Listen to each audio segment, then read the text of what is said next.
Hello everyone, welcome to the English YouTuber. Today we'll be discussing the poem Small Towns and the River, written by Mamang Dai. So this is a reflective poem with themes of human soul, about life and death, and it is compared to the poet's hometown. It also talks about the fleeting nature of human life and the permanence or the eternal nature of nature around us. So, we will discuss the poem in depth and we will also discuss the various themes in this poem towards the end. So, let's begin. So, let's go through the first stanza. Small towns always remind me of death. So, the poet is saying that the small towns constantly or consistently brings thoughts of the mortality of life, that human life is temporary and at the end it causes death. The second line says, my hometown lies calmly amidst the trees. So here, by writing my hometown, it brings about a personal experience of the narrator or the poet. And here, by using the word calmly, it brings about stillness or a very serene and tranquil environment. So, in a way, it is also connected to the stillness of death. In the third line, it is said, it is always the same, means it is of unchanging nature. In a way, it is comforting as well as it is sad. Be it the summer or the winter, with the dust flying or the wind howling down the gorge. So it shows the contrast of humans and nature, where in the hometown they lie calmly among the trees, the dust is flying, and the wind is howling. So it shows a stark contrast of humans and nature. So, through this imagery, it brings out or it evokes a sense of emptiness and harshness. So, here in the first stanza, it sets a very somber tone where the poet says that the appearance and the atmosphere of the hometown is same. It is isolated and unchanging, and irrespective of the season, it remains the same. So, here, the stillness of life is a constant reminder of human death. And if you see here in the last line, for wind howling, the figure of speech is onomatopoeia. What is onomatopoeia? Where the sound of a particular object is described. So, here the wind is howling. I hope the first stanza is clear. Let's move to the second one. Just the other day, someone died. So, here by the first sentence, we get to know that the poet is recollecting a recent incident, and this line shows us about the constant presence of death in our lives. In the dreadful silence, we wept. So, all the people in the community. So, here it shows us that grief is shared quietly by the whole community. Looking at the sad wreath of tuberoses. So, wreath is the flowers that you put on the departed people. So, looking at the sad wreath of tuberoses that is placed on the deceased, it reminds us of life and death, life and death. Only the rituals are permanent. So, when we look at the sad wreath of tuberoses, it reminds them of death and reminds them that death is a constant and recurring event. So, life and death is a continuous circle. And though life is impermanent, but the rituals that we perform, they are the only thing that is permanent. So, that is the only way to find hope in the face of death, that even if life is transient or life is fleeting, the rituals that are passed from one generation to the other, they are permanent. So therefore, the rituals that we perform gives meaning to our mortal existence. So through this stanza, it brings about a stark contrast between the transience of human life and the permanence of rituals in our life. It also reminds us that life goes on in cycles. Nothing really progresses. It is only a continuous circle. And because death is regular, we people must face it head on. And the circle of life and death is overwhelming. However, it is inescapable. We cannot escape the circle of life and death. So, this stanza brings about quite heaviness into us because it talks about death and how the whole community shares the grief. The third stanza talks about the river having a soul. So, it is a belief in the people, especially who live in towns and in villages, that a river is not lifeless or is not empty, but it has a life and has a soul. So they mean to say that river has a spiritual consciousness. In the summer, it cuts through the land like a torrent of grief. So it is saying that the rivers is powerful in the summer, and it is comparing the river's force to grief, saying that just like how grief cuts through a person when they are really sad, similar to that, the river cuts through land. So the river during summer is violent, strong, powerful. It is not gentle. It is just like how grief cuts through human when they are sad. So I'll repeat that part once again. During the summer, the flow of the river is strong and it carves a path, just like how we are sometimes facing overwhelming sadness. So the water flow is compared to the powerful rush of sadness that we face. Sometimes, I think it holds its breath, seeking a land of fish and stars. So here sometimes is repeated twice. So here we can see a kind of hesitation where the poet is saying, I think it holds its breath. Means, I think sometimes the river pauses. It waits and anticipates. So here there is personification because waiting, pausing, or holding its breath here. The river is personified to have human like actions, and it anticipates or it seeks a land of fish and stars. So here the land of fish and stars, where fish represents life in water and stars represent heaven or the spiritual realm.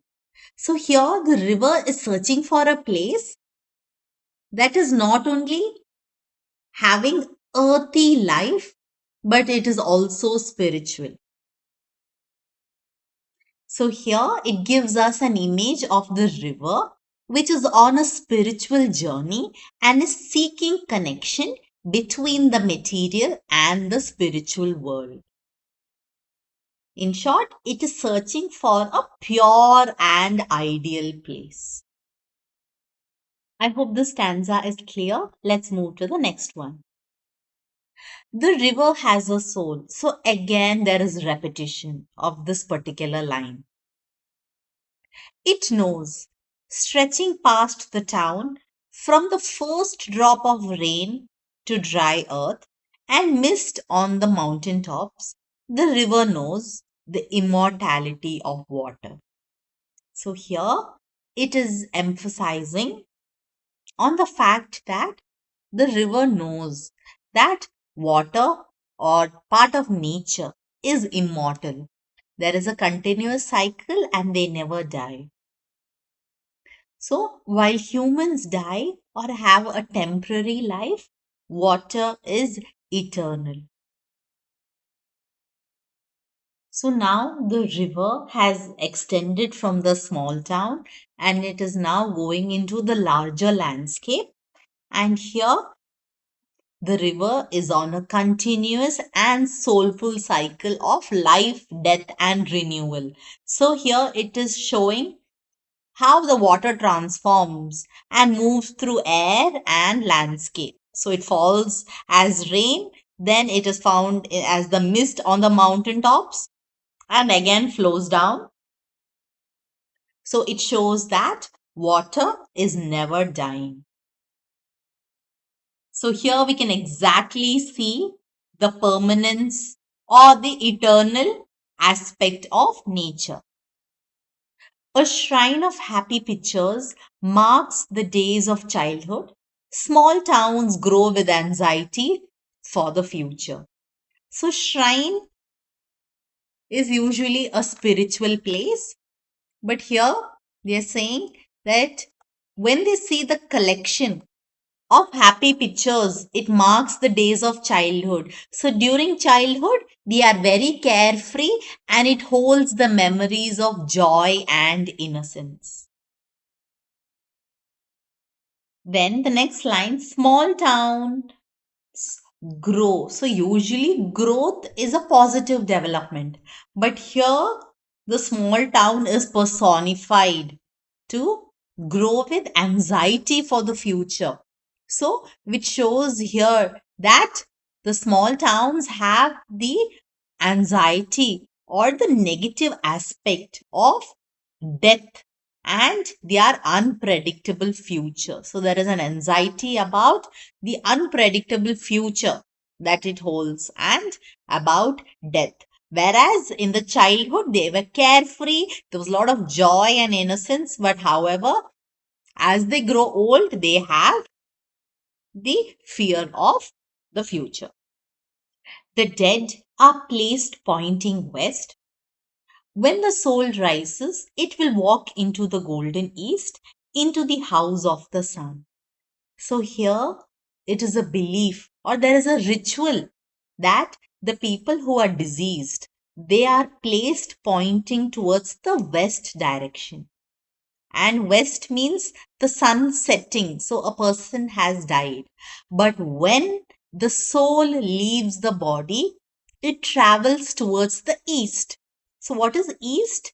East symbolizes birth or rising of the sun. So here, when the soul leaves the body, it travels towards the east and it symbolizes renewal and rebirth. So here, the poet is talking about how the soul is immortal and a belief in the afterlife. So this stanza reflects that the poet believes in afterlife and the spiritual journey of the soul after death. In the cool bamboo, restored in sunlight, life matters like this. So here the cool bamboo shows how natural and peaceful the setting is. And now the soul is restored in sunlight. So it brings about another life. So, amidst the struggle of life, finally, the soul has found a place of relief and comfort. So, the spiritual essence gives meaning to our life. So, here, the cool bamboo is a metaphor for human body, and the sunlight acts as a metaphor for the soul. So, here, the poet suggests that the life's true meaning is not found in complicated achievements, but in quiet moments of peace and restoration. And the last stanza, in small towns by the river, we all want to walk with the gods. So here there are two main symbols. First is the small town shows that despite knowing that they are mortals who will die, and have hurdles and anxiety, they all yearn or long for the divine or spiritual connection. And the river here symbolizes life, the time, the memory, or the immortality. And in all this, all that they seek is comfort in their faith. So here the poem ends on a positive note. Though it started on a very somber tone about talking about death, but it ends saying that in small towns by the river, all the people they seek for divine connection. And that is what gives them strength despite knowing the fact that they are mortals. Now, let's go into the various themes in the story. The first is the contrast of nature and humans. At the same time, while the human world is marked by sadness and stagnancy, the natural world is full of vigor and movement. The contrast is seen in the first stanza, where the hometown lies peacefully or calmly among the trees while the dust flies and the wind howls. It shows the contrast or the contrasting nature of humans and nature. The second is the transient nature of human life versus the permanence of nature. The poem highlights about the ephemeral nature of life, where human life is fleeting and temporary, while nature has a lasting and permanent presence. The small town represents human anxiety, monotonous life that is unchanging, and the inevitability of death. On the other hand, the river symbolizes continuous journey and immortality. The poem conveys the immortality of water, suggesting that while individual lives end, the natural elements persist and renew endlessly. The next important theme is life is temporary, but rituals are permanent. So, life and death are presented as temporary states that are transient. In contrast, the poem emphasizes the lasting nature of rituals. The act of weeping in silence, placing a wreath of tuberoses for the deceased, highlights how these customs provide a sense of order and permanence amidst the temporary nature of our lives, where rituals become the anchor in a world where life in itself is temporary. The next is human anxiety about the future. So during childhood, the individuals are carefree and happy. But as they grow into adults, they start to worry about the unpredictability of the future and death. The specific ritual of placing the dead pointing west And the belief that the soul will then walk into the golden east shows a belief in renewal and rebirth. Also, that the soul is eternal and the spiritual essence gives meaning to our lives. And the last is life with divine connection. The poem ends on a positive note of people to live who live in a small town beside the river with the desire to lead a life with divine connection. The river and nature around are not just physical landscapes, but sacred spaces where they can feel close to the divine, finding peace and intention in their lives.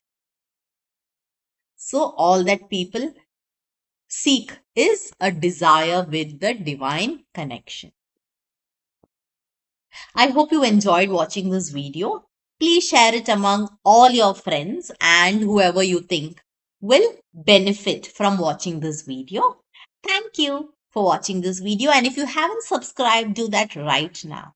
Thank you and God bless.